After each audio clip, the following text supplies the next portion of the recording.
The darkest nights are the safest, for when the shadows rest between the stars, it means they are not down here, walking among us. The known world of Terra is a peaceful and prosperous place. 11 sovereign city-states lie sprinkled across 3 large landmasses divided by a great ocean. Rooted in the prevailing doctrine of the realm, these states are named after the 11 facets of nature, such as earth, sands, forest, winds, and snow. Our story begins in Thalassea, the city of the ocean, where 3 ordinary folks, strangers to each other, hike a well-worn trail up the side of a tall mountain just on the outskirts of the city on a warm spring afternoon. Hello, and welcome to the first chapter of Pearlfire Discovery. We are a collaborative storytelling podcast using a role-playing game of our own creation, the Pearlfire system. It takes place in an alternate Earth called Terra, and much like our own Earth, magic and monsters have always been the subject of myths and children's fairy tales, but no one takes them seriously. Yet. I'm Aaron Pickering, and I'll be playing the role of the narrator. I'll be describing the environments and characters that you all will meet in the game, and I'll be describing the challenges that you have to overcome to uncover what's going on in the world. How about the 3 of you introduce yourselves and talk a little bit about the characters you'll be playing? I'm Claire Ellerhorst, and I'll be playing a character named Shantana Anchor, nicknamed Tawny. She's a young woman in her early 20s. She recently struck out on her own in Thalassea a couple of years ago, starting and growing her own business as a small shipping contractor for hire in the bustling trading center of the city of Thalassea, gaining a bit of a reputation. She has a smaller, more athletic than average build. She's definitely somebody who knows how to dart around a ship and scale masts, weave around ropes. She has bright amber eyes that often have a willful sparkle, with well-worked hands with the odd nick and scar on the arms and legs from all of her shipping activities, and with long dark hair and braids that's often pulled back or up to keep out of her way as she moves. I'm Cameron King, and I'll be voicing Xavier Brightfin. Xavier has always appreciated the finer things in life, which he has had easy access to through his family's business. Shame those things belong to other people first. A lifelong resident of Thalassea, he can be found most days tending his shop up in the Crescent District. He's a large, soft man with dark curly hair exploding around a smiling, suntanned face. If you were to visit his shop, he would likely be tinkering on a watch or with some other small trinket. But don't worry, he'll gladly fetch you that special item you've been waiting for, as long as you have the coin. I'm Sarah King, and I'll be playing Dr. Althea Blackwell. Althea is on her first vacation in 10 years. She's not from Thalassea. She's a high-ranking physician at a hospital in Coronia, the city of the sun. She's a doctor, but she's also a proficient chemist and a pharmacist. That's kind of the state of medical technology in this world, that a lot of doctors are also making their own medicines. She's a slight woman in her mid-40s. She dresses practically and wears her long dark hair in a braid, and she typically wears a wide-brimmed hat. The technology levels are probably something like an alternate Earth, early 1900s or something like that. Some of the technological advancements moved a little more quickly in Terra than they did on Earth, and some of them aren't quite as advanced. And we'll come across some of those differences when we actually play the game. The Pearlfire system we designed ourselves, and while we were designing it, we wanted it to be simple and focused on the story for a narrative podcast medium. We were hoping to capture the essence of a legend told around the campfire. It's a rule framework for collaborative storytelling, but built to be narrative-based and logical so we don't get bogged down in technical jargon and complicated lists while we're in play. One other thing that sets Pearlfire apart is it keeps focus on narratively interesting events. So we're not going to spend a bunch of airtime counting coins, restocking arrows. All that jazz is going to happen off-screen, so we focus on the good stuff. The idea is that anyone should be able to jump in and follow what's going on while listening, even if they've never played a tabletop role-playing game before, like Dungeons & Dragons or Fate or Powered by the Apocalypse or any of the other ones that are out there. We're just here to tell a cool story, but keep it spiced with just a little dice rolling chaos to keep things interesting. So Chapter 1 here will serve as kind of an introduction of sorts to the system, and as we go through play, we'll explain some of the key terms as they are encountered. And if you'd like to know more, we'll have more details in the mid-episode break. Okay, come join us by the fire as we begin Chapter 1, The Red Knight. On the island of Das, near the center of any map of the known world, sits a massive ancient caldera many miles in diameter. This caldera is filled with ocean water through a narrow slit artificially cleft in the northern edge of the basin, and tides raise and lower the water levels inside throughout the day. As with the 10 other city-states named after the facets of nature, Thalassea has a second name, the City of the Ocean. Its inhabitants are known as the People of the Ocean. Along the southern brim of the caldera, a long trail leads all the way up to the highest crest of the ridge. Instead of a sharp point at the peak, the path opens up onto a platform of hard, smooth stone, about 20 yards in diameter, with an incredible view of the entire city to the north, the skyscraping Das volcano to the west, and the rest of the Thalassean islands to the south and to the east. This place is known as the Outlook, and at its center sits the crystal pylon of the ocean. An enormous quartz-like crystal, it stands 8 feet tall, and it's kind of clearish white but streaked with every color of the rainbow. It is one of 11, named after the 11 facets of nature at the heart of the largest spiritual system of the land, known as natural harmony. Natural harmony isn't a system of worship and reverence for higher deities, but rather it's a system of philosophies for finding one's place in nature and community. Meditation and communion with nature are regarded as the purest forms of worship. This pylon, like its siblings, form a holy place of peace and quiet contemplation, protected by the Sanctuary Order, a state-agnostic group of holy monks. Visitors from out of town are free to come and visit the site, and locals come when they need to get away from it all for a few minutes and just meditate, and pilgrims come from far away to commune with the ocean. It's late in the evening, sunset. Golden rays of light bring a bit of springtime warmth to the air, and the enormous Das volcano casts a mighty shadow over the forests of green to the south. At the moment, there are a couple dozen people milling about in various degrees of repose on the littering of blankets and rugs covering the hard stone floor. Among them, we find the three of you. Why are you here? Tawny came to Thalassea on her own and has started this little shipping company from scratch. She's been working really, really hard to grow it as much as she can and do what she needs to do. She was recently offered a new job. It would be a really, really big break for her. There's aspects of that job that she is unsure about. It stands in the way of some other goals that she has. The Outlook is a place that Tawny goes for reflection during significant times in her life while she's here. She draws inspiration from being able to look at the city and the layout to reflect and guide her in future decisions. Might this job be maybe legally questionable? And that's why it's so tough for her to decide? She wouldn't necessarily say that out in the open. There might be some gray area involved. She's been keeping on the right side of the law as much as she can, but she likes to help people out. So this is probably Althea's third day in town. She hasn't been here very long. Here. Okay. Yeah. Just starting her vacation. And one of her big hobbies is bird watching. There's something going on here at the Outlook that maybe not everyone in town knows about. But every 5-10 years, a nesting pair of a typically elusive bird, the Halios osprey, they nest up here on the Outlook. And so the Thalassian bird-watching community is really excited about this. And some people even think it's a good omen.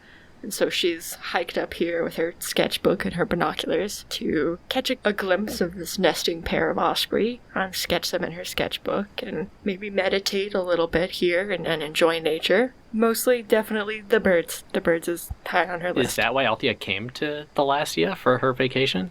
Not entirely. She has an old friend, like an old college roommate essentially, who lives in Thalassea. So here to visit her and engage in some of her old hobbies and really just kind of get away from work for the first time in quite a while. Cool. What about you, Xavier? Xavier is up here for the first time in quite a while as a special favor to his grandmother, who asked if he would climb up here, meet a man who is hanging around the hibiscus bush, and get a key. Xavier has learned long since not to ask too many questions about what that key might be for, but he'll know it when he sees it.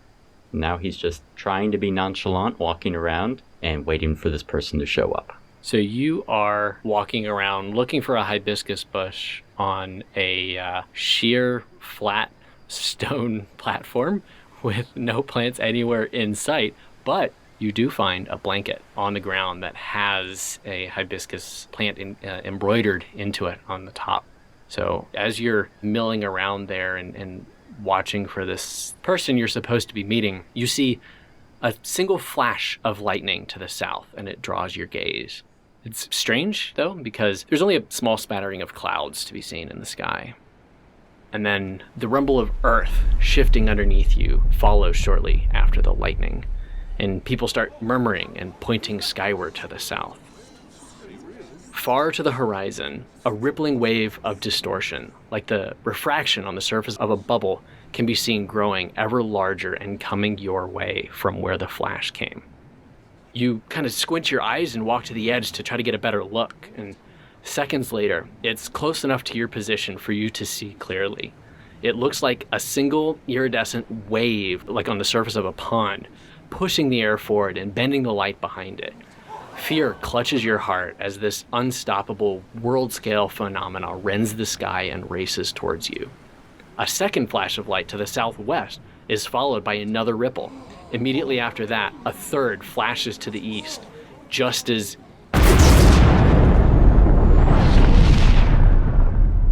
the first wave washes over the island with a growl so deep and terrifying it was as if Terra itself had drawn breath to speak.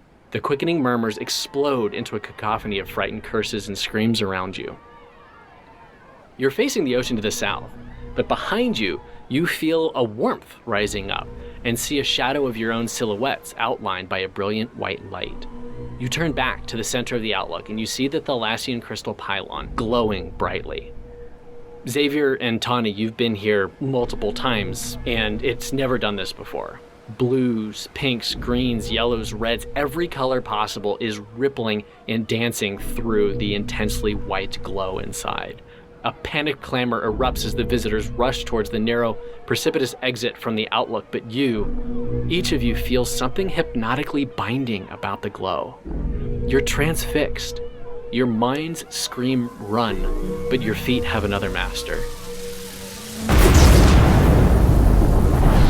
A blinding pulse of light and a shockwave of earth-shattering force bursts from the core of the pylon, throwing you to the ground and tossing the layer of blankets and rugs over the edge. You hear a swiftly departing scream as someone is thrown far below. After a dizzying few seconds of disorienting blindness and deafening ringing in your ears, you're able to look to the sky from the ground and you see another ring of warped air and light. The Thalassian crystal had just emitted its own shockwave, almost as some sort of response to the first one.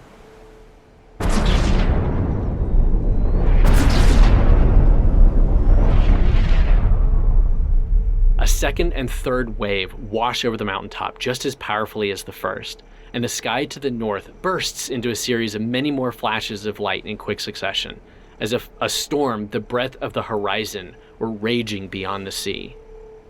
At this point, the light at the core of the pylon has died down to a faint glow at its core, and above you, far above where any clouds should be, you see the impossibly enormous mesh of a honeycomb-like hexagonal structure of pearlescent threads, flecked with color stretching all the way across the sky, from horizon to horizon. A few more waves rumble the ground beneath you, and the glowing threads of the honeycomb web in the sky flare up even brighter than before.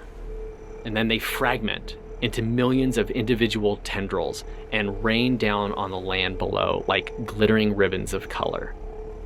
The noisy discord around you hushes to silence as the sky rains strings of light. No one moves. The birds and the insects and the very winds and waves are still as the soft gold of the sunset flares to a blood red while the last tears fall and dissolve to nothingness. A black mesh of hexagonal cracks forms on the surface of the crystal before you, the exact inverse of the glowing threads in the sky. In the span of only a few seconds, they grow deeper and bolder until the crystalline structure can't take it anymore and the entire pylon shatters in a dazzling explosion, firing hundreds of streaks, not of stone, but of brilliant pearlescent light in all directions.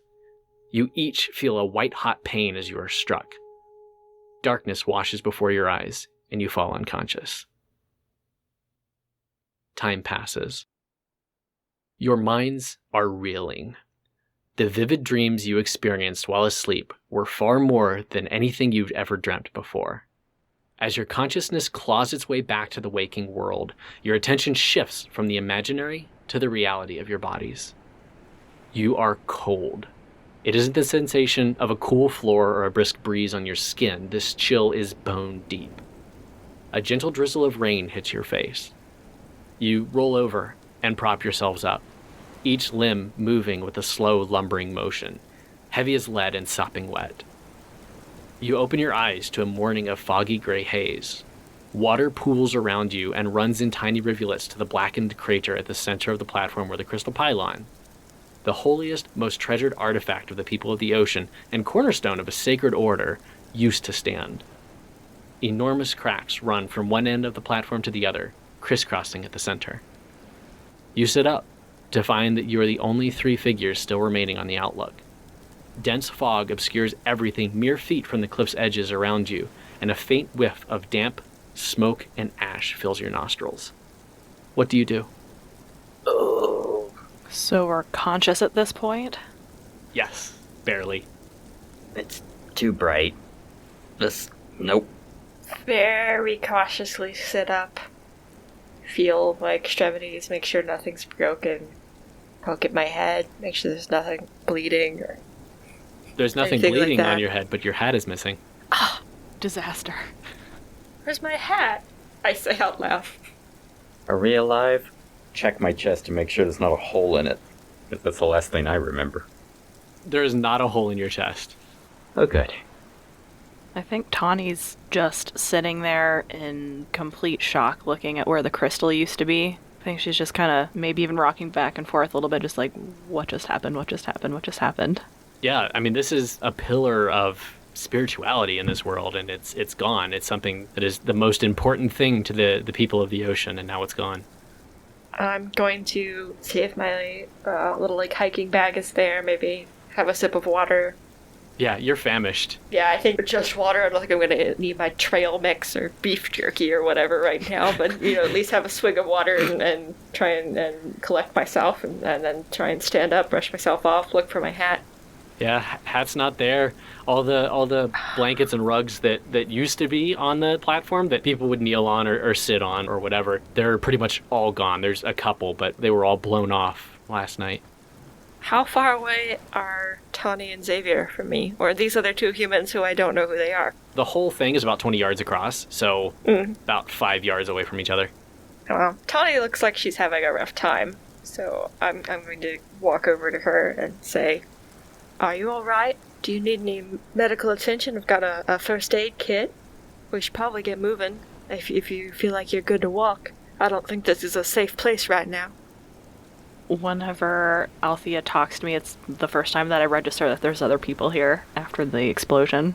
I just kind of startle a little bit and slowly nod and be like, yeah, I think so. And I very shakily get up to my feet and really stretch a little bit. Yeah, have some water, drink something. It's been a bit. Thank you. What about you, sir? Are you alright? Do you need to... I think I'm alright. Yeah, Xavier, you're observing, when you look around, something is weird. Like there's a pounding in your head that's not familiar, almost like a migraine or something like that. The world, even though it's definitely very early dawn and there's the gray haze of fog, everything looks bright in kind of a slightly strange-ish way to you. I think I hit my head. Things don't look right. Does anyone else feel that way? Do we feel like we hit our head or anything? The other two of you, no. Otherwise, you feel pretty okay. Yeah, I give my head a good shake and rub my temples, but say, probably about as good as I can be given the circumstances. Yeah. Well, Xavier Brightfin. I'm Althea. Dr. Althea Blackwell. Oh, that's handy. As I introduce myself to him, I hold up a finger and here, look at my finger. See if he's got a concussion. Yeah, Tawny. He'd probably do that to me next. Can we see down into the caldera? You cannot see anything beyond the cliff's edge around the outlook that you're on. At this point, you are really high up in the air, But this is probably some super, super foggy morning. Do we see anybody else around us? You do not. There's only the three of you on the outlook right now. Weren't there a bunch of people up here? Yeah. Yeah. I mean, I was talking to somebody when suddenly not here anymore. Maybe they've safely gotten off the mountain. And I guess left us for dead. Xavier, you're a watchmaker. I make the odd trinket. I'm learning about watches. They're fun. Did you check your watch to see what time it is? Oh, right. It's here. Is my watch working? It is working. It's ticking, and the second hand is moving. It is very obviously early dawn. Like, it's tough to... Mm-hmm. It's obviously early dawn, but your watch says that it's 10 p.m. Nope. Watch not working.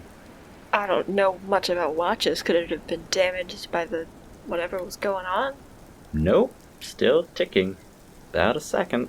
Sounds right. Not right, though. What the kelp? What happened? Are you folks from around here? Is that something that's ever happened? I mean, obviously not it being destroyed, but the lights or something? Is that... No. That was not normal. Oh. Yeah, I've been plenty of places. That's the first time I've heard of anything like that happening. I turn away very suddenly and yell, "Is anybody here?" Out towards the... Is anybody here? Is anybody here? Is anybody here? You hear an echo, but nothing else. I think we're alone up here. I have a really bad feeling about this. We should get off here. Yeah. Doesn't look like you've got a concussion, but do I look as bad as you two do? Never knew you before, but I imagine you've seen better days. Well... Also, what was this hat you were yelling about? Okay. The sun is very damaging to your skin. It can accelerate your aging. And so I like to wear a hat whenever I'm outside. And I had it with me. It's on my head, and it's not here anymore. You're not from around here. No, I'm not. I'm from Coronia. Never been. I have a distant look in my eyes, and I don't think I've ever been to Coronia either. I've always wanted to go. It's very hot. It's a nice place as long as you don't mind the sand.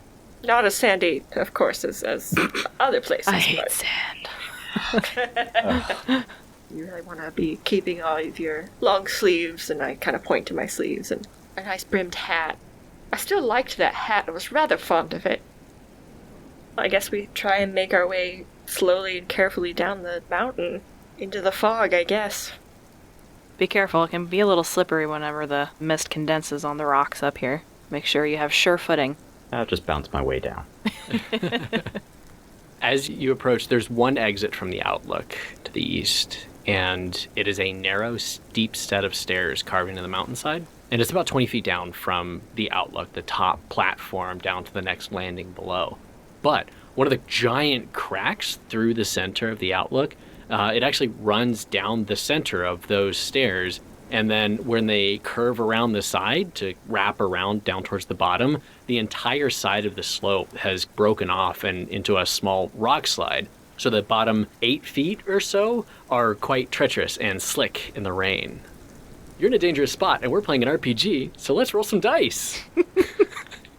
Oh no. I ace it. So, in Pearlfire, each character has 8 attributes that define your capabilities. There are 4 physical attributes that are strength, finesse, agility, and subtlety. And then there's 4 psychological attributes, and that's observation, reasoning, sensitivity, and influence. Instead of being a fixed number, each of these are represented with a die. And that die could be of varying size depending on how good you are with each of those stats. A D6, or a regular 6-sided die, that's basically the capability of a perfectly average human trying to pick something up that's heavy or sneak around a corner or try to convince someone of something. That's an average human is a D6. But you each have a couple stats that are slightly above average, so you're using D8s, and a couple that are slightly below average, so you have D4s for those.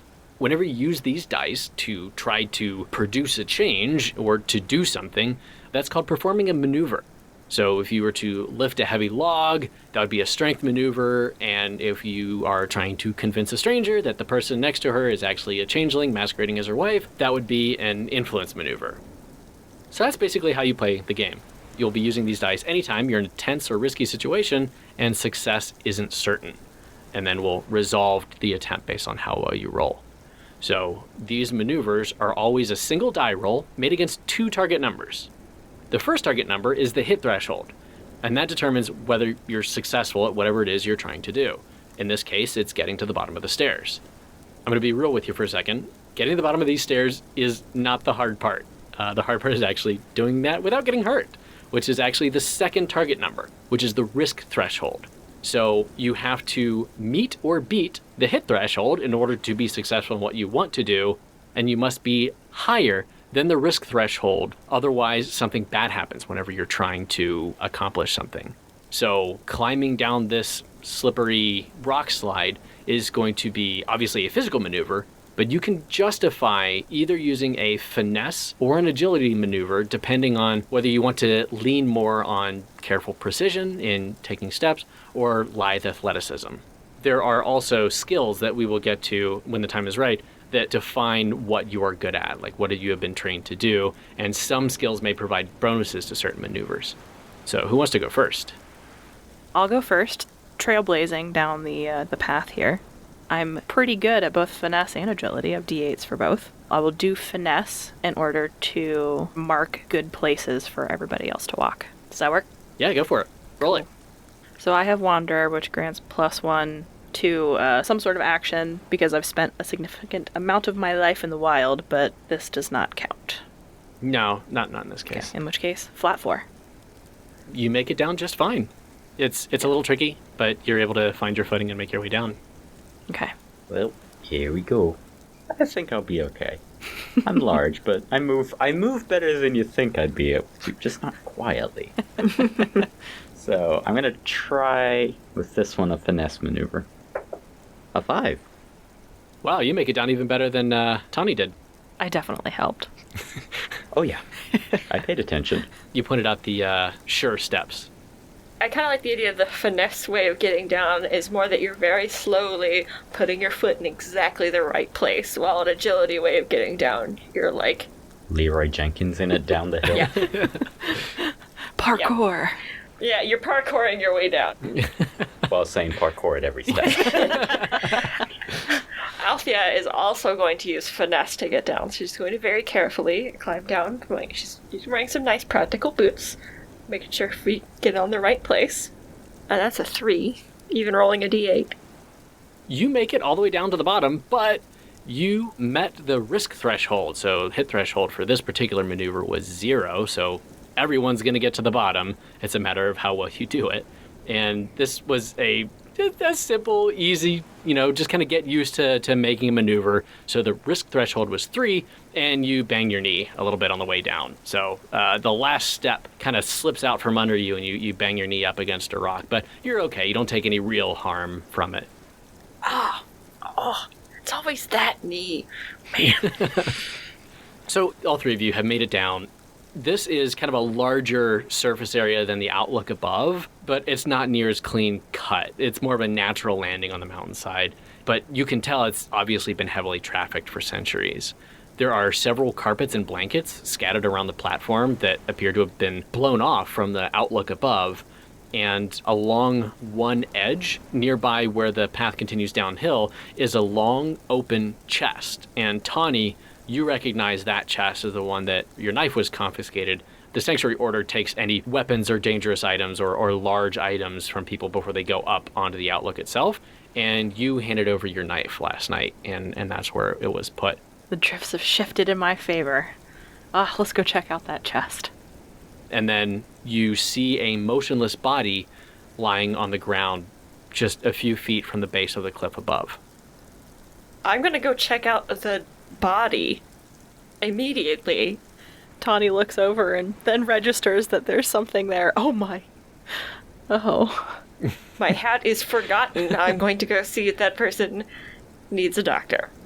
As you approach, you notice immediately that there's condensation on the skin, and you can tell just by looking at them, and as you go up and you check for a pulse, they are cold. I look up, do they look like they probably fell off the top? That's exactly what happened. Yeah, he's They're gone. It's too late for them. There's nothing we can do to help them now, but it should remind us that we should be very careful out here right now. Something has gone terribly wrong. Do I recognize the person? You do not. Shoot. Did you get the key from him? You did not state that you did, so I assume you did not. No, I'm playing it as if I just found them when things happened. Gotcha. Okay. Tawny and Xavier. I look around. Is my hat anywhere? Your hat is not around here. It takes you a little while to pick up all the rugs and the blankets that are scattered about, but you do not find your hat. Anything else useful? Walking stick or something? A spare bit of rope? Something that might help us get down? There's like some benches and places for people to sit and to mill around, and some tables and chairs and stuff, but there isn't too much useful stuff. There is the chest over there. It's open. It's mostly empty. Most of the other stuff that was in it when you first got here have been plucked through. Your knife is in there, though. And underneath it, there's a bunch of other odds and ends, and there's also a lunch basket with some salted fish and fried sweet potatoes and apples inside. I take my knife and put it back in my boot, where I normally keep it, my little fillet knife. And I look somberly at the rations in the chest and kind of make a little bit of a face. My appetite's a little bit lost at this point. And I call to the others and let them know, hey, if you guys are hungry, there's a couple snacks in here. Yes, please. I'd at very least like to take it with us. It's a few hours down off the mountain. It might be a lot longer if the trail's in rough condition. Might be. Yeah, well, we are writing the rules for Pearlfire as we go. Well, we have some fixed rules, but this is we created ourselves, so we could implement a beef jerky meter if you'd like. That No. You have to keep your beef jerky topped off. Althea is a very practical person, and despite not being hungry, is going to eat something to make sure that she's in tip-top condition for getting off the mountain. And there's more than they can eat right now. She'll pack it up and put it in her little... She's got a little, day pack, you know. A satchel? Yeah, just a little satchel, because she brought up her sketchbook and her binoculars and a little birding book. So in there, she's got a little canteen, and now she's wrapped up the food and put it in there. Yeah, and you're all pretty famished and hungry, but Tawny and Xavier, you probably don't spend too much time around death, so that can really take the hunger out of you. But you notice as you are so cold and you're shivering in the rain early in the morning, it's springtime, but it gets cold at night, you have what's called a malady. This malady is kind of like a status effect, and it is chilled. So you have a -1 to maneuvers that rely on fine finger motor control. And you will continue to be chilled and subject to this malady until you find a place to warm up and dry off. Eating an apple does not fix it, unfortunately. Does it keep Althea away, though? Ooh, I don't know. Might have to try that. There's not a place to make a fire here, is there? There's a lot of open space. Everything is sopping wet, though. It is actively... It's not raining hard, but it's kind of like a fine mist drizzle. And so everything is pretty wet. It's enough to pool in some places. So it would be very difficult to without the right equipment. And currently, literally everything is wet, including you. I'll turn to Tawny and say, you look like the sort of person who knows her way around the wilderness. You don't think you could make a fire here, do you? Unfortunately, I don't have my gear on me. I don't often make surprise camping trips up here. It's either that or just keep moving on until we can find shelter. I just realized how cold and wet I was once I had little something to eat. Yeah, I suppose I'm a little scared of what we're going to find whenever we get back down, but... Down is better than up here. I really hope everybody's okay. Yeah. Well, I yell down the path again. I'm not sure if there's some sort of a special call that the shipping community uses in addition to like a foghorn or something to call out or communicate in low visibility conditions. Like a yodel? Tawny yodels. Anybody up there? Anybody? You do not hear a response. What? What was that? It's like, don't you guys do this around here? Nope. I definitely look very crestfallen and extremely worried. I also need to write down in the official lore that yodeling is Actually, that doesn't sound. That's not a Thalassian thing. That would probably be a. Yeah, that would definitely be a Breenish thing. A Breenish thing. And what is Breen? Breen is the city-state of Snow, which is where Tawny is from. And that's far to the south of Thalassea, whereas Althea, you're from Coronia, the city of the sun, which is far to the north. Correct. And then Thalassea itself, where Xavier is from, is far to the down, below where you are. Sky is on the continent with Breen. Yeah, Snow Sky long distance communication method. I should make an acronym that comes out to yodel. I really don't like that it's only us and a dead guy here. That's freaking me out right now. And we definitely don't hear anything else, or No, it's really quiet. it's too quiet. Well, if we can't take shelter here, then we should probably keep going. Onward. Hi-ho. Yeah, you're getting it, Xavier. There's another path that rounds over the edge and goes down the side of the hill. In Althea, just as you step over and you're about to drop down to continue, you look back over your shoulder to get one last look at the Helios osprey nest that you were looking at, the whole reason that you came here. And there's kind of a parting in the mist a little bit. That's not too much, but you can barely make out a nearby spire far down to the south of where you are. You see one of the nests that you were looking at when you first came up here, and you see something in the nest, but it's definitely not an osprey. It's tall and gangly and pale. What is that? Where? Over there, in the osprey nest. It's not an osprey. That's some sort of native. I get out my my binoculars from my birdwatching kit and look through them. What do I see? I really like the way you said binoculars. I get out my binoculars. You look through your binoculars, and it's a crane. It's a pure white crane, and it has like golden yellow eyes. Cranes are definitely not from around here, and it's looking directly at you. Oh, will you look at that? There's a crane in the nest. After looking at you for a few seconds, it crouches down and then it jumps and flies away. That's so strange. I wonder if it's related to whatever's been going on. Unless I'm very mistaken, cranes are not native to this area. I pull out my bird-watching book and flip through it a little bit. I don't know what bird that is, so... No, probably not native.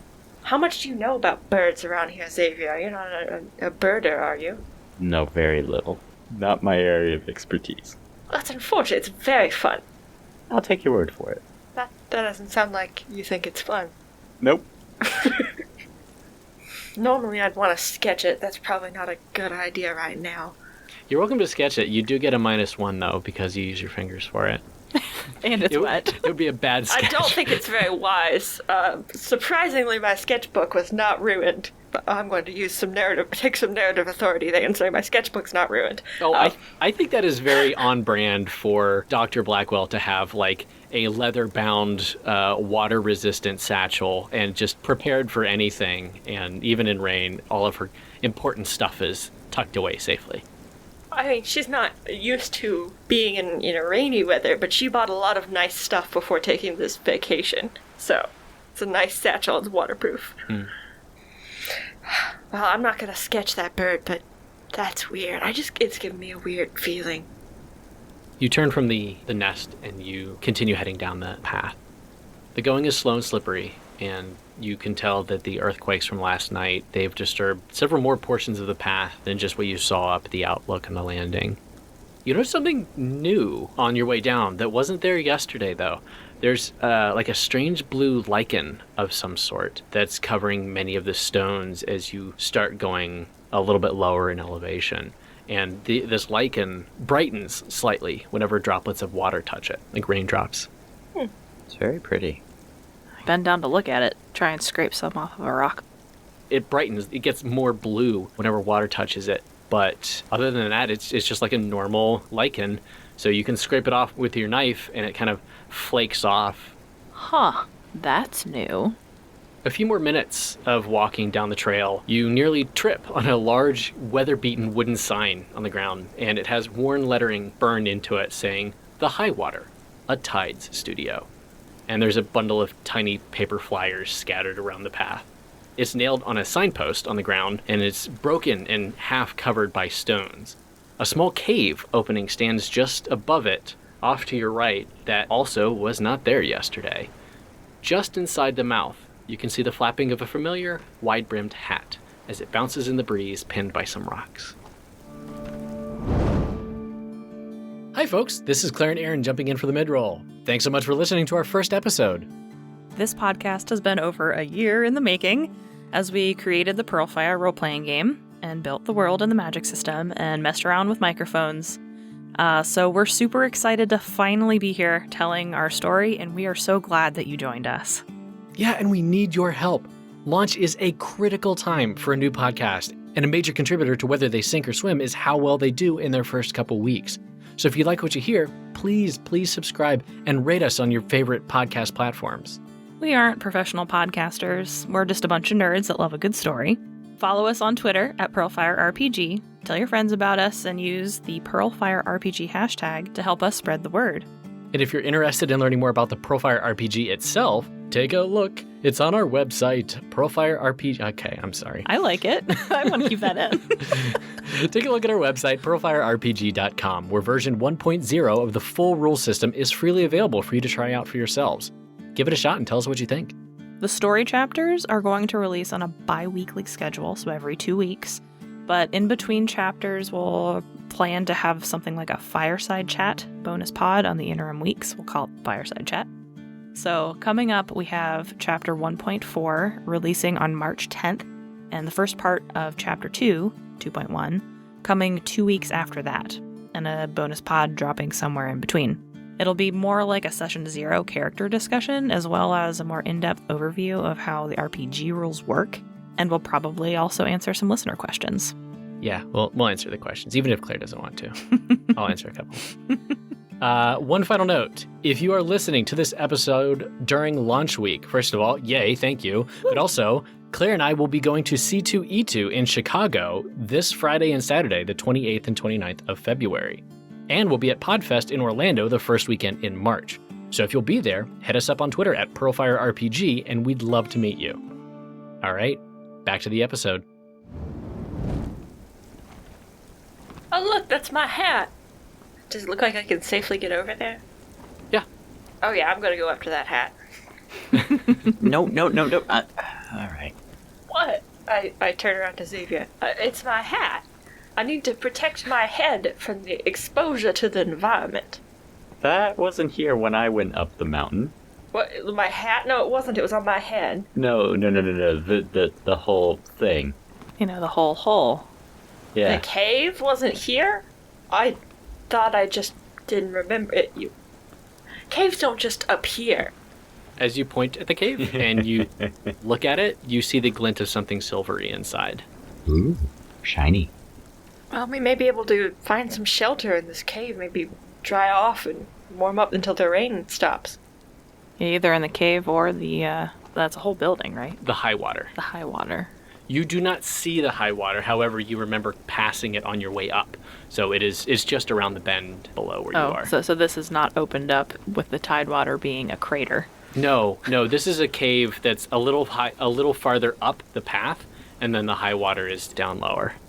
Oh, well, maybe we can keep going and see if the high water is there, but I'm gonna grab my hat first. Do I see anything weird in the cave once I get to the hat? There is something glimmering, silvery, shiny inside, but it's a little deeper into the cave. What kind of shimmery shiny? Is it big? Is it small? Do you want to go up and take a look? Rain my greed. Tawny does not go much further than the mouth of the cave. He kind of does the owl head jiggle to kind of get a... It is a long, thin, silvery metal something. You can't tell what it is from outside the mouth of the cave where the hat was, but you can tell that it is surrounded by some very, very old bones. I make a face. All right, curiosity beats claustrophobia. What was that? I follow Xavier into the cave. Yep. Very carefully. So you kind of gingerly step inside. It gets darker as you go inside, but it's not so dark that you can't see. You can still kind of see what's going on. It is definitely a pile of bones. Xavier, you do recognize a human skeleton, but there's way too many bones just for one human. And then there's some other non-humanoid skull in there as well. Buried in with the bones, you see slivers of dusty old clothing tatters and a rusty old metal belt buckle. And then the shimmer is coming from what looks to be this ancient, rusty, dagger-like weapon. It's a rusted iron blade with fibers of a wooden handle coming apart. But along one edge of this horribly rusted iron is the silvery metal. It's stood up to time much better than the iron around it. It's still tarnished, but it's looking a lot better. And it's brittle looking and falling apart in some places. It's a two-tone blade. And then there's a satchel around the belt, a leather satchel that's falling apart. Is there a graveyard of some kind around here? I'll follow them in and come poke around a little bit. Curiosity. You've spent a lot more time looking at bones than the other two. Look at the bones. Look at the bones. So there's a human skeleton, very old, and then there's some sort of dog-like creature that is also piled together there. And then there's the belt buckle and the satchel and the knife. That looks like it might be like a dog skeleton or some sort of non-human mammal. And if you want to really take some time to look at the situation and look at the area around where you are, you can make an observation maneuver to gather additional information. I think it'd be worth the time. Yeah.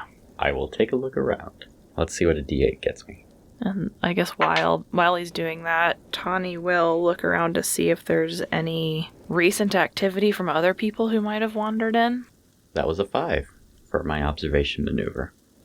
When it comes to maneuvers that the three of you are doing together, one of you can help the other person with that maneuver. And the way that works is the person that is kind of leading whatever the maneuver is rolls whatever attribute die is appropriate for that maneuver, and then they can roll a second die using that same attribute from somebody else. So, Tawny, if you're helping with this observation, Xavier can re-roll with your observation die. I just have a D6 for observation. Might get a 6. Nope. Total of 5. Okay, that's a 5. So there's a few additional pieces of information you can get. By doing the observation maneuver, that is not just looking around with your eyeballs. You are taking the time to sift through things a little bit and step back, look at the big picture, spend a few more minutes actually doing some in-depth investigation rather than a cursory glance. And when you do that, you find a couple other pieces of information. These two creatures appear to have been in conflict of some sort. There is a sheath for the dagger, and it is not in that sheath. It was drawn when whatever this person was died. And then the body of the dog creature is right there as well. So they were clearly tussling with the weapon. In the satchel, you find a black, shiny stone, almost like an obsidian stone, but there is a multicolored pearlescent slash going through the center of it that is really pretty to look at. It's almost like a mother of pearl glimmering in the center. And then as you step back and you look around the cave where they are, you see a number of paw prints. They are black, dusty, almost like whatever this dog creature was had like stepped through like charcoal and was tracking these black, dusty paw prints around inside. You can see the claw. The claws are not retracted. And they meander around inside a little bit, and then they go out the front, but the water has kind of washed them away wherever the rain has been hitting, so you can't see where they went. You do notice there's more than one of them. You're not sure how many of them there are, but one of them appears to be hobbling with a strange gait. Something attacked all these people. Or something came out of this cave. That's a scary thought. But a long time ago, right? Is there any signs of a fire? Like, this is ash. No, there are no signs of a fire. And the paw prints definitely lead out to the entrance of the cave, and there's nothing else coming back from the entrance. There are paw prints that go deeper into the cave. but there are some leaving the cave. You do not see any entering the cave. Just kind of look at it. It's like, well, hopefully it's just a coincidence. Because that's weird as kelp. Yeah. Either of you want this knife? It is completely useless. If you try to pick it up, the rust turns to powder in your hands. Even the shiny silvery part, like you could pick it up if you wanted to. It's going to be completely useless. No, that looks completely useless. Yeah, Granted. I'll pass. Yep, me too. Speaking of completely useless at this time, can you describe your hat? Actually, no, it's not completely useless because it's raining, so that'll be very helpful. Yeah. If this were like a TV show, it would be obviously a cowboy hat. Uh-huh. A lot of the notes in Althea's clothing are very like American Western styled. But yeah, it's a kind of a dark brown. Is it leather or felt? Probably leather. Right, dark brown leather. Matches her boots, actually. Wide brim. So you pick up your hat and you dust it off against your leg and put it back on your head. That's right where it goes. And right after you get it on your head, you hear a voice calling out from far down the trail. You hear, "No! Gah!" And then you hear the firing of a gunshot. "Get back, you won't touch her." And then you hear some breaking glass and clanging of metal pots or pans or something, and some sort of hollow yipping coming from down the hill. Time to go. Yep. Run out the door as fast as we can. You run down the trail, and it's just right around the corner. The trail wraps around itself, and you see the high water itself. It's under a large stone outcropping. There's like this great big open chamber, and it's basically like a more natural looking Pride Rock from The Lion King, but there's a cloth umbrella extending further forward from the cliff face above it. The entire space is covered from the rain above, either with cloth or with the actual rock itself. And it is exposed on the sides from two sides, and then in the back, it's a rock wall. Near the front, there's common seating area, and you run in that first portion there, and you see a bunch of cushioned chairs and couches and stuff like that. Some of them have been overturned, and there's like muddy footprints around that area. And there's a large practice area with woven fiber mats covering the stone floor, so it's not as rough on your feet. And towards the back of the room, there's a sliding barn-style door with rails, and it's partially open. Inside, there's some sort of smallish kitchen area for preparing food for practitioners and for celebrations and stuff like that. Through the partially open door, you see a kid, maybe mid-teens, 15, 16-ish.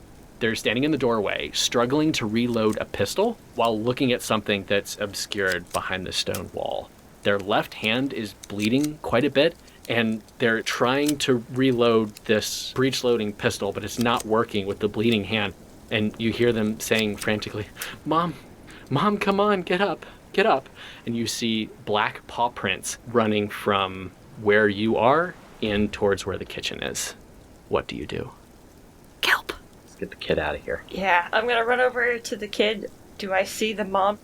You do not see, or you do see like an arm on the ground that they are talking about. Oh no. I'm gonna run over to the kid and be like, we gotta get you out of here. It's not safe. I unsheath my fillet knife from my boot and start trying to follow these paw prints. Or more with my eyes to see if, like, where are they going. As you run up to where they're trying to reload the gun, you have to kind of open the door a little bit in order to see inside. And you see a strange-looking dog-like creature growling at you and at them, and it's prancing about in an uncoordinated, odd way. It's missing one of its hind limbs.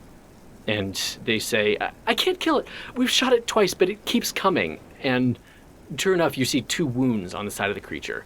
One on the side of the face and another on its back. But there's more than just pink flesh and oozing blood, though. There's some sort of an orange glow coming from the wounds as well.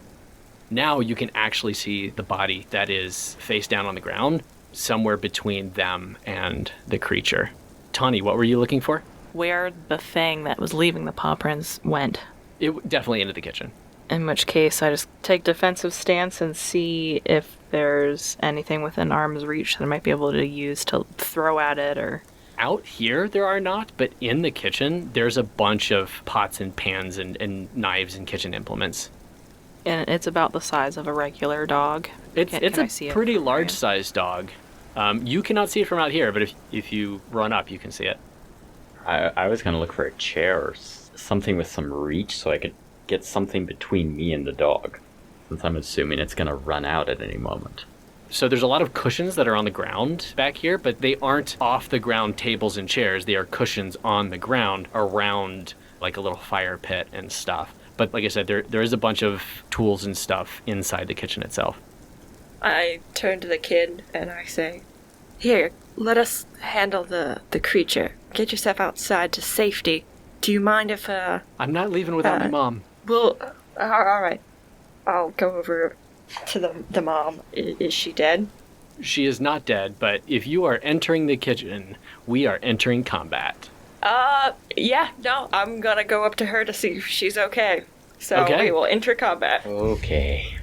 Tawny's just like, Althea, what are you doing? Improvised weapon time. So we're going to describe real quick how combat works, and then we're going to jump into what's going on. So simplifying things a bit, there's 3 things that we need to know. First is we're going to keep things moving. Fights are short and dangerous in Pearlfire. You can do anything that you want as long as it's something that your character would reasonably be able to do in the circumstances, and we'll use whatever the appropriate attribute die is.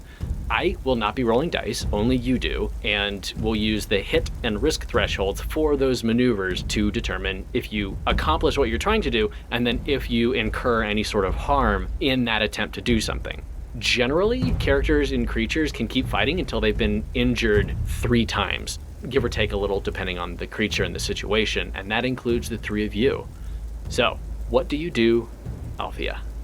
I'm going to try and get out to the woman on the ground and see if I can take her pulse. Okay, there is a snarling, yipping, dog-like creature, and as you are actually in the room and you can see it better, you might have seen one of these things before. It looks more like a hyena than a dog.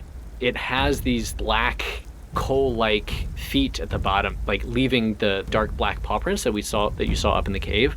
And it's hopping on one back leg, and it's yipping like with a hyena-type sound, while also growling. What are you trying to do? Are you trying to like move the body, or just gauge whether she's alive and okay? I am trying to discern if she is alive and if it is safe to move her out of danger.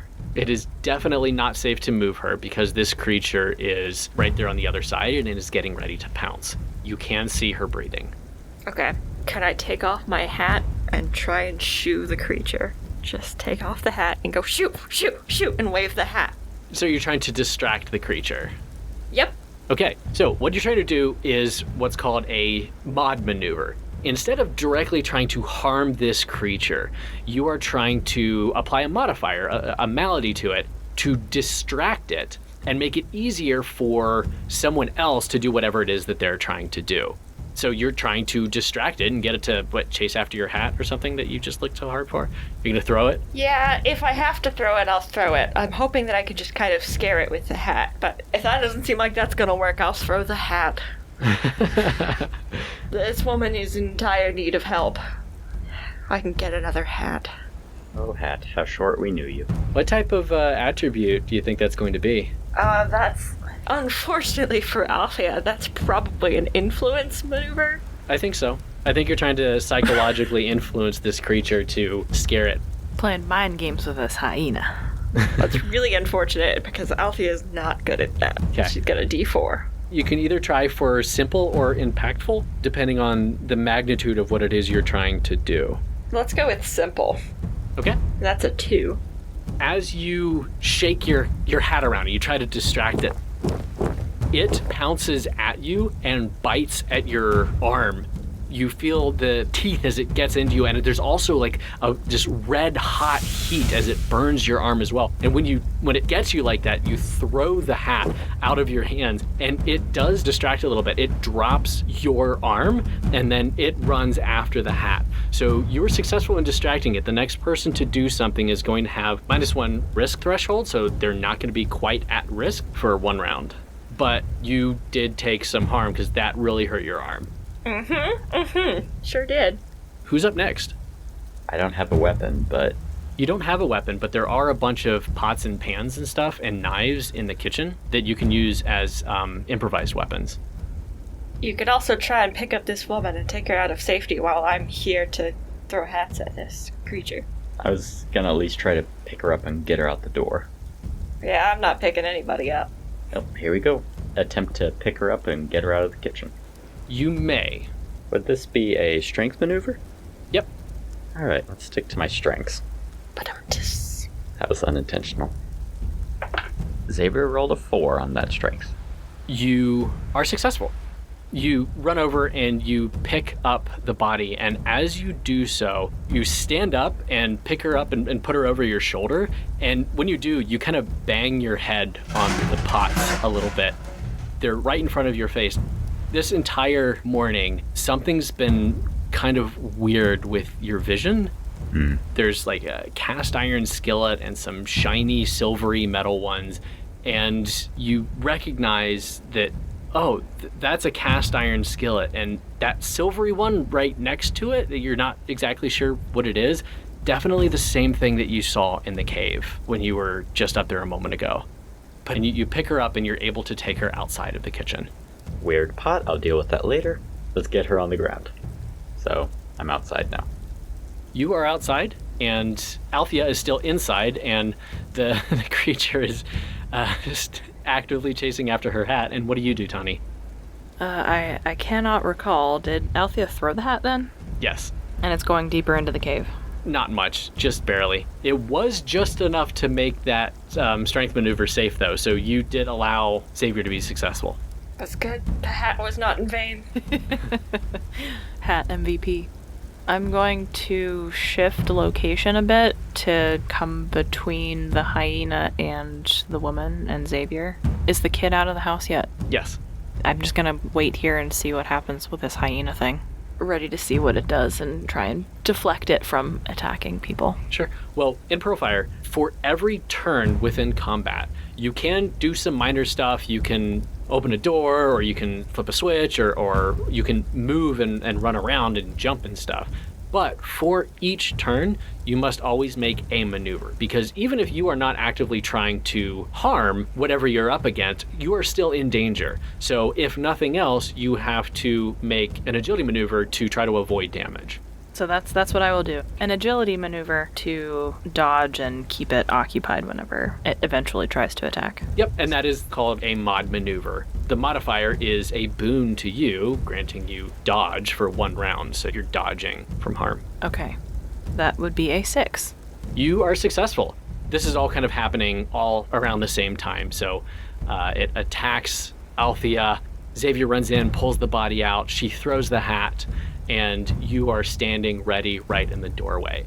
From round to round, we do not have to go in the same order, so whoever wants to go first in this round can. I'm gonna try and slowly back out of this room while it's distracted by the hat. And maybe try and get that gun from that kid. That might be useful. They've left the room, so you can get the gun from them. Are you going to try to fire the gun? Yeah. Althea's used a gun before. She has her own pistol back at her room in the bed and breakfast that she brought with her. She's not, a gunslinger or anything, but she's used it. She knows her way around it, so she's gonna try and shoot this creature with the gun. So you run outside and you hold out your hand, and they hand you the pistol right away. There's a couple of bloody bullets there as well. You can use your simple action to reload it and then fire. This is a small pistol, so that would be a finesse maneuver, which is a precision attack. Whenever you try to deal harm to a foe, it can be in one of 2 classifications. You can either use strength and prioritize power and do a power attack to be as impactful as possible, or you can use finesse to be precise and do a precision attack. This is a small precise weapon, so this would be finesse. Alrighty. That is a 6. Perfect shot. It starts running out of the room towards the 4 of you, and as it's trying to dive at you, you're able to hit it right up in the shoulder, and it deflects it, and it falls over off to the side. It had already been hit a couple other times. You see the same wound, the same warm orange on the chest, but it stands back up again, and it's still coming after you. Oh no! A little help here, I say. Who's next? I'll go next. So I'm still standing in the doorway. Is there something that I can use to keep it at a distance? There's a great big pot, a big old soup pot. A big old soup pot, you say? Kind of silvery. I'm gonna try throwing the pot at it. You're just gonna pick it up and wail at it? Yeah, I'm just gonna, shot put it over there. At the very least, make some sort of a loud noise to startle it if it doesn't hit. So, I'm gonna give you two options. You can either try to throw the great big heavy pot, which is going to be a strength maneuver with an improvised weapon. An improvised weapon is one that you can't get your full... Like, if you have a D8 in strength, you can only use up to a D6 for an improvised weapon because it's not as good as an actual weapon. Or you can pull one of the smaller frying pans and throw that, and it's smaller and more precise. So you can either use strength or finesse. Which one do you want to use? I'll do the very precise finesse frying pan. Okay, so you're throwing a frying pan. I'm throwing a frying pan at its face. So that's a finesse maneuver, but it's capped at D6 because it's an improvised weapon. Because your finesse attribute is normally D8, right? Correct. Yeah. So it's capped at a D6, finesse, frying pan. That would be a 2. When you throw it, you run inside to grab the pan, right? And then you turn around and you sling it as quickly as you can because you're trying to get it away from the injured person that's on the floor. And you throw too quickly. Your aim is off and it bounces off the wall and it lobs over and bangs into the side of it, but it's not hard enough to actually hurt the thing and deal any real damage. But when you do that, the metal contacts the skin and there's like a hissing, bubbling sound as it hits the side of it. It yelps and looks at the thing and then looks at you very angrily and then starts running at you. But when it does, the hissing, bubbling sound from the side of it, that appears to have hurt it a lot more than any of the bullets did previously. It dives at you and kind of scratches at your legs with its claws and bites at your leg for 1 point of harm. And it's really hot and it's like a burning sensation where its mouth is. What the heck is this thing? Don't know, but metal looked like a good idea. Bullets are made out of metal, too. Well, I'm gonna grab the soup pot and bash the dog with it. Go for it. Strength roll. Up to a D6, right? Yes, improvised weapon. Oh no. I rolled a 1. So you rolled a 1? Yes. That is a critical event. A critical event is something kind of gets in the way of what you're trying to do. You trip or you hit on something and you roll a D4 to see if you can recover from that event. So roll a D4. I just did. I got a 4. Hey, so functionally, when you get a 4 on the D4 during a critical event, that is a success, and it's just as good as if you had rolled max on your original roll, which in this case is a 6. So you get it. How that actually looks is you go over and you try to grab the soup pot, right? But you pull on it and you pull on it and it's caught on the hook, so you can't get it off of there. And the thing is about to jump at you, so you just yank as hard as you can and you pull that soup pot and like 3 other pots and pans that are up there hanging from the same ceiling mounted rack, and you just throw all of them at this creature, and just right on the head with the big soup pot, and the other ones are banging into it as well. And when you strike it, you get that same hissing, bubbling sound. This time, it stops moving completely, and it's dead. What in the tides was that? That's not a normal animal for around here. I'm looking at my leg. It's like, it burned me. Oh. It burned me. What the kelp is going on here? Yeah, it burned me too. That woman's probably needs medical attention more than we do, though. I'm gonna run out of the room and to her. As you do, you see the teenager stooped over and holding their mom on the shoulder and gently trying to shake her awake. I'm a doctor. Let me see if I can help her out. Oh, you're a doctor? Oh, thank the tides. Yeah, please help her. So she's unconscious. Mm-hmm. Can I do a quick inspection of her and see if I can figure out where she's most injured? If something needs immediate care, she has any, like, broken bones that need to be splinted, or, wounds that need to be stopped bleeding, or those sort of things. Third-degree burns? Third-degree burns from being attacked by a weird fire dog thing. Sure, yeah, and you have, we established before that you are carrying your first aid kit on you, right? Yes, I am. First aid kit or field medic's bag? First aid kit. The latter being a heavier load cost. Yes. You can make a single maneuver that is the entirety of diagnosing the patient, figuring out what the best course of action is, and then trying to patch them up. It kind of is all together in the same role. So first aid kits, you can use either finesse or reason maneuver to try to help them. I have a D8 on both of those, so I think I'm going to be using reasoning in this case. I'm not sure I want to rely on my cold hands as much as my sharp wit this time. So my profession, doctor, is what allows me to make this roll, right? This particular one, you have the first aid kit, so you are trained in the use of that first aid kit.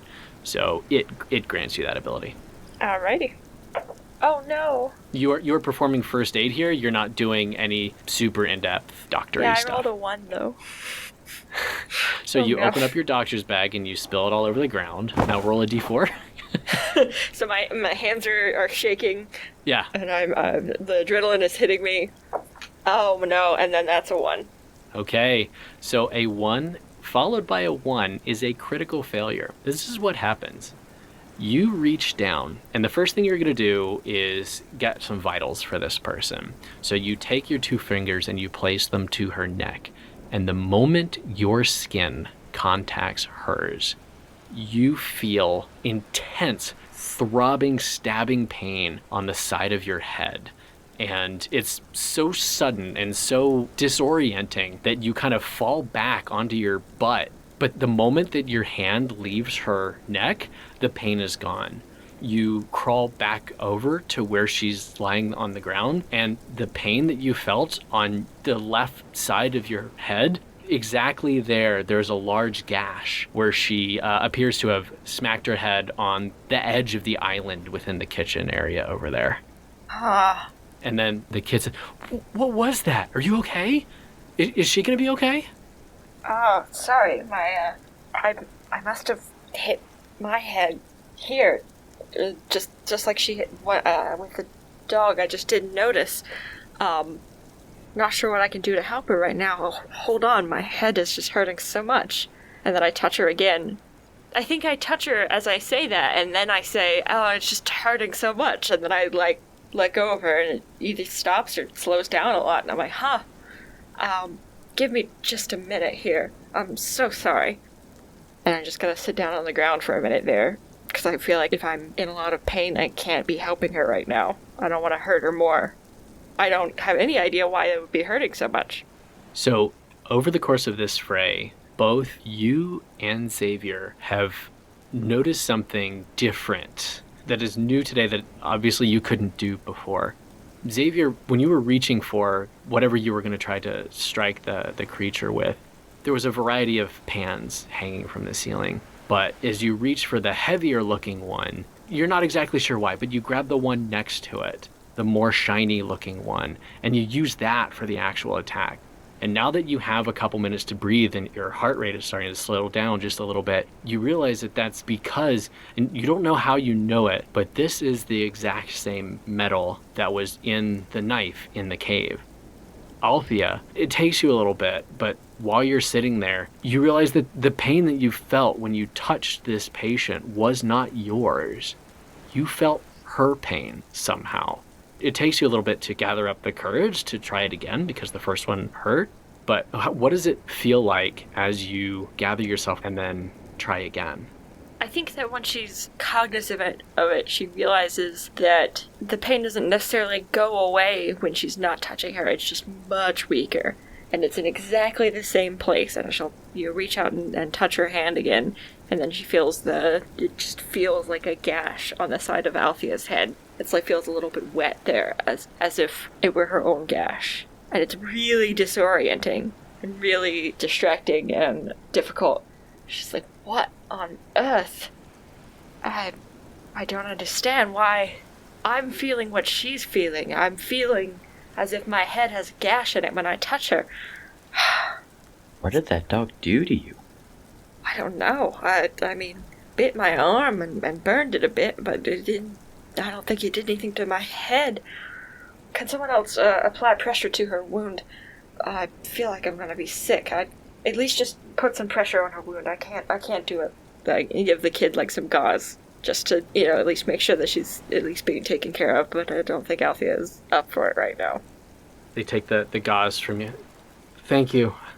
I don't know what I would do if you three hadn't showed up. And they start wrapping the gauze around their hand. My name's Casey. Nice to meet you. Who are you? Xavier. Althea. I'm not sure Tawny is paying attention too much. She is poking around the corpse of that dog with her fillet knife. And who's your friend over there?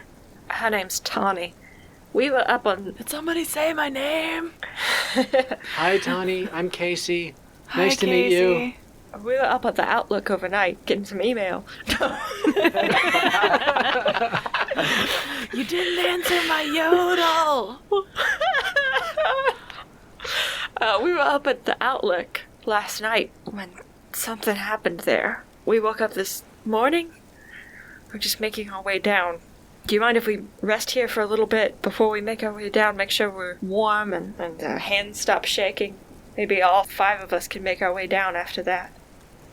This isn't my place. Yeah, my mom and I were here. That's exactly what we were doing. We were surprised by whatever that demon was that came after us, and we couldn't get into the kitchen in time, and it got Mom in the ankle, and she tripped and hit her head just before we could get in the kitchen. So you were here last night? You weren't down in the city? Oh, we were here up at the Crystal Pylon. Oh, you have no idea. The city, it's What? It's a madhouse. Monsters and spirits and demons like this, whatever that thing was, all over the city. Things are on fire. It's like the end times. Tawny comes out at this point. That's what we were trying to get away from. What? The city's on fire? There's more? This is just one of them. There are... I can't even... We were running for our lives all night. It wasn't like a night. It was red. And it didn't stop being red. It just went for hours and hours. And then dawn broke just a couple hours ago as we were getting out of the city. We didn't go inside, but there's the temple. Sanctuary Order has a temple just down the trail. It looked pretty safe, but we didn't stop there on our way up. We might be able to make our way down there. I don't know. It might be safer here, maybe. This doesn't seem particularly safe. No. Nor sheltered. Mm-mm. Not now, anyway. I go back to grab the frying pan. Can you get my hat? Hey, I'm grabbing that pot. I'll grab your hat. It's already saved us once today. This is a good hat. Did he take a bite out of my hat? It did not puncture it. It's not Okay, damaged. that's fine. It's good. It did go. It's a little slobbery. It did go chasing after it, but it didn't like. It was like a hyena thinking that it was going after a kill, and then it was obviously not alive. Mm-hmm. So it didn't do the whole dog shake it thing. Well, do you think that we could lift the mom and take her with us? Did it before, can do it again. There's a big difference between taking someone 10 feet and taking them... You can carry her. No. I mean, I would be willing to try if I had no other option, but I doubt that I could lift her. I'm not very strong. I'm not as strong as I used to be. As you're discussing this, she moans a little bit and rolls over onto her back. And Casey says, Mom, are you okay? Are you okay? And then she groggily sits up and puts her hand to her head. She, Casey, are you okay? Are you okay? And they give each other a hug, and her eyes open up really wide and surprised at seeing the other 3 of you there. And she says, wait, who are you? Xavier, Althea, Tawny. And she sees the hyena back behind you on the ground. Did you do that? I couldn't kill it with my pistol. Apparently a soup pot was the thing to use. Crazy She times. squints. She squints. She doesn't believe you. What do you mean? We have no idea. Yeah, I just know it worked. Some combination of shots and whacking it over the head with cookware seemed to do the trick. Yeah, I did shoot it. Maybe you just need to shoot it more. She starts sitting up, just curls over to the side and throws up. Oh, I hit my head. And this time, now that she's sitting up and you can see her from the front, you see that she's wearing the classic sand and cyan colors of the Thalassean police. And on the left side of her chest, she has a copper clamshell insignia. This one has 3 lobes with an eye at the bottom, which is the badge of a detective in the Crescent district of Thalassea. Thalassea has 2 districts. The Crescent is the body of land around the edge of the caldera, and then the Gibbous district is a large floating dock-like city floating on the actual water in the center of the caldera. And she continues, I can't thank you enough for saving us. Looks like that pistol's gonna do a lot more good in your hands than mine. Yeah, I wouldn't necessarily recommend shooting anything in your state right now, ma'am. Yeah. Do you think we're safe? Tawny says, no. Nope. We were just saying that we think we're gonna try to make our way down to the temple. Do you think that you can walk if we assist you? Given the circumstances, I think I'm going to have to. We have to find somewhere safe. We have been running all night, and it sounds like that running is not over yet. And she kind of stands up groggily and puts an arm around Casey. Ready to get a move on? I guess we are if we have to be, and I think we have to be. Agreed. Let's get to that temple. To the temple. The rest of the trip down the side of the mountain is really slow. Lori, who she introduces herself as Lori Hildebrand, she is very slow going and she has to stop every once in a while, but Tawny is able to bandage her head a little bit to stem the bleeding.